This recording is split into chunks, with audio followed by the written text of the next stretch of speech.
It is week 16 of the NFL schedule. It is time to make our confidence picks. Let's go.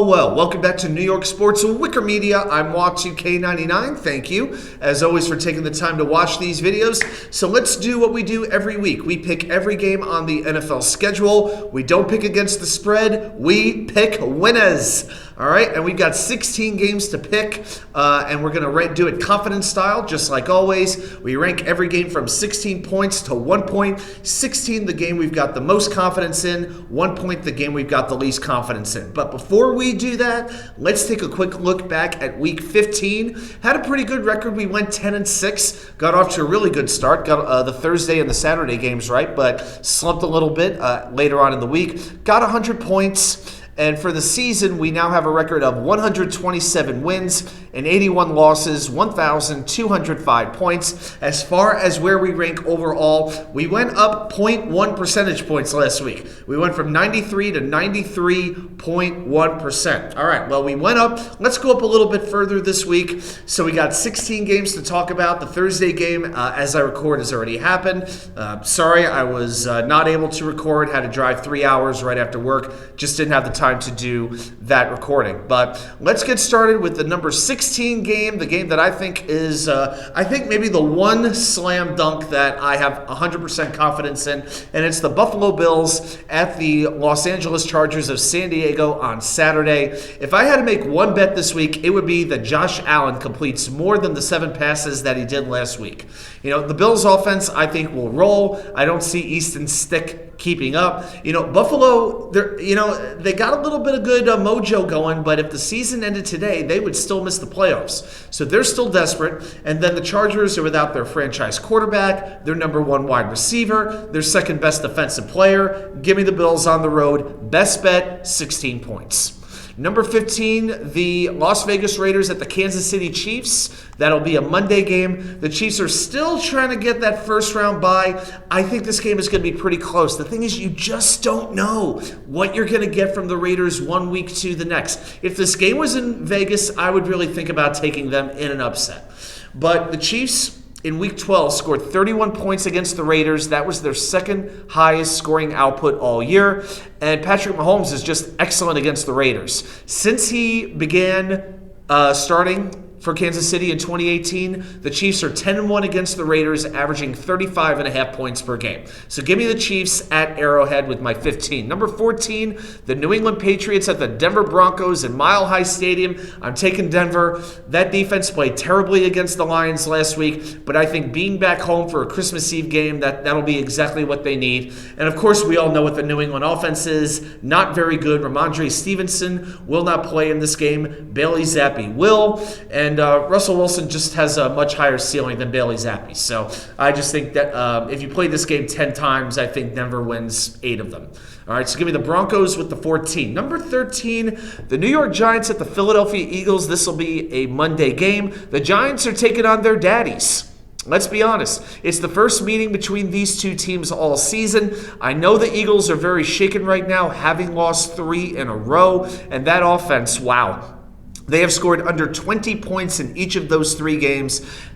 Where's their pride eventually? I mean, it's got to come out at some point, right? I mean, Tommy DeVito, wow, has thrown 160 passes for the Giants over 7 games and taken 35 sacks. Now, to me, all the Eagles really have to do is take a lead and put Tommy DeVito in a position where he has to win the game for the Giants.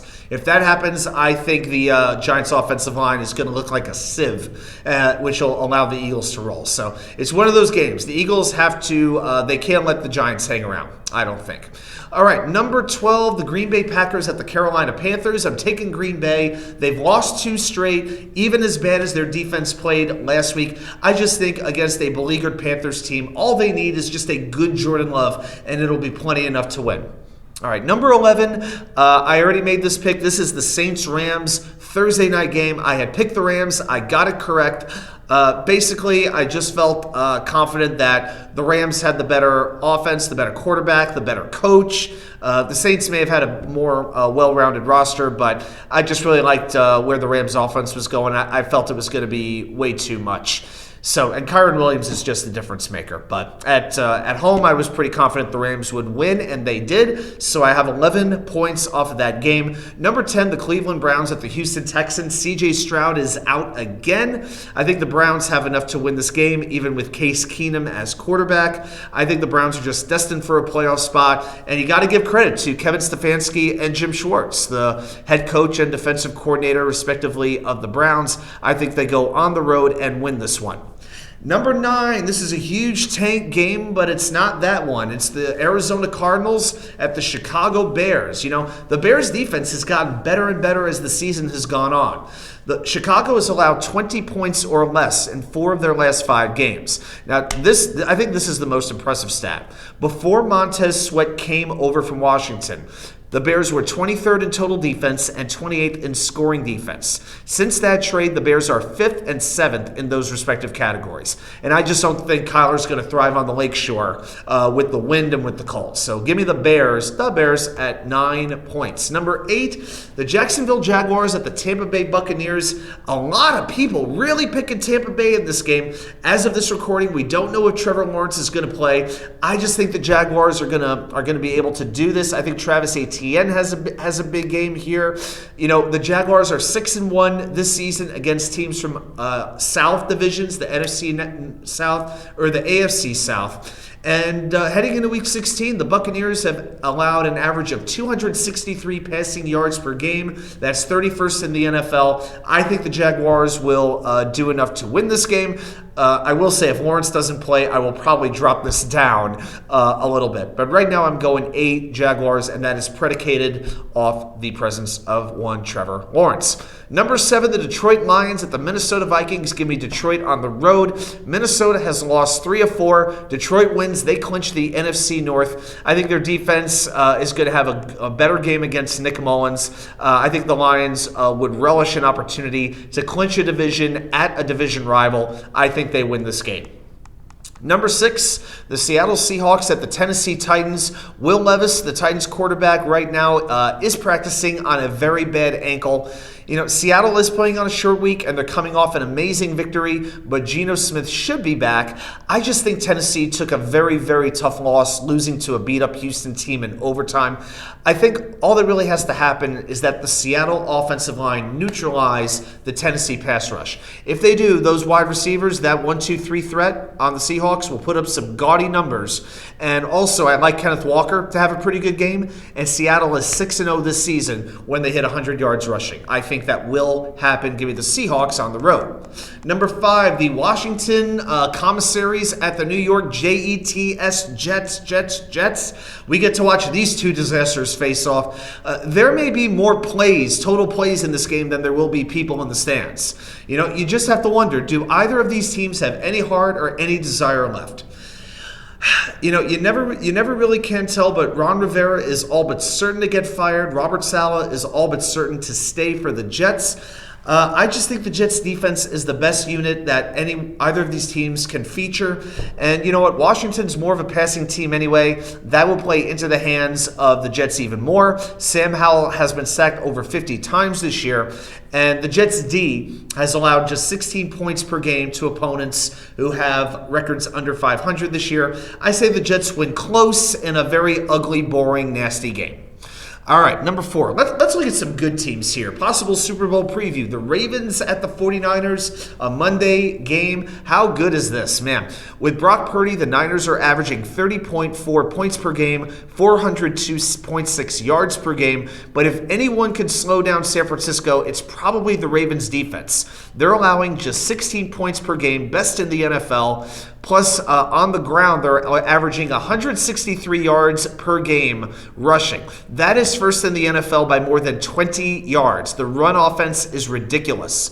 Now, it really, I think, is going to come down to that run game. When the Ravens run for 130 yards or more, they're 9-1. When they don't, they're 1-2. Okay, and San Francisco is 3rd in the league at stopping the run. Plus, the Ravens have lost Keaton Mitchell. He was averaging over 8 yards per carry. I know Lamar Jackson has a 19-1 career record against NFC teams, but I like the San Francisco position players a lot better than I do the Ravens. Give me the Niners at home. Number 3, I call this the Mirror Bowl. The Dallas Cowboys at the Miami Dolphins. Both teams are excellent, but they struggle against good teams. It's very well established.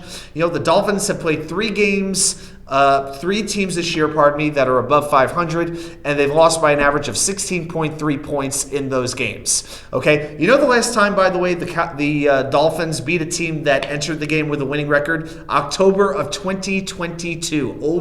It's been 14 months. Crazy.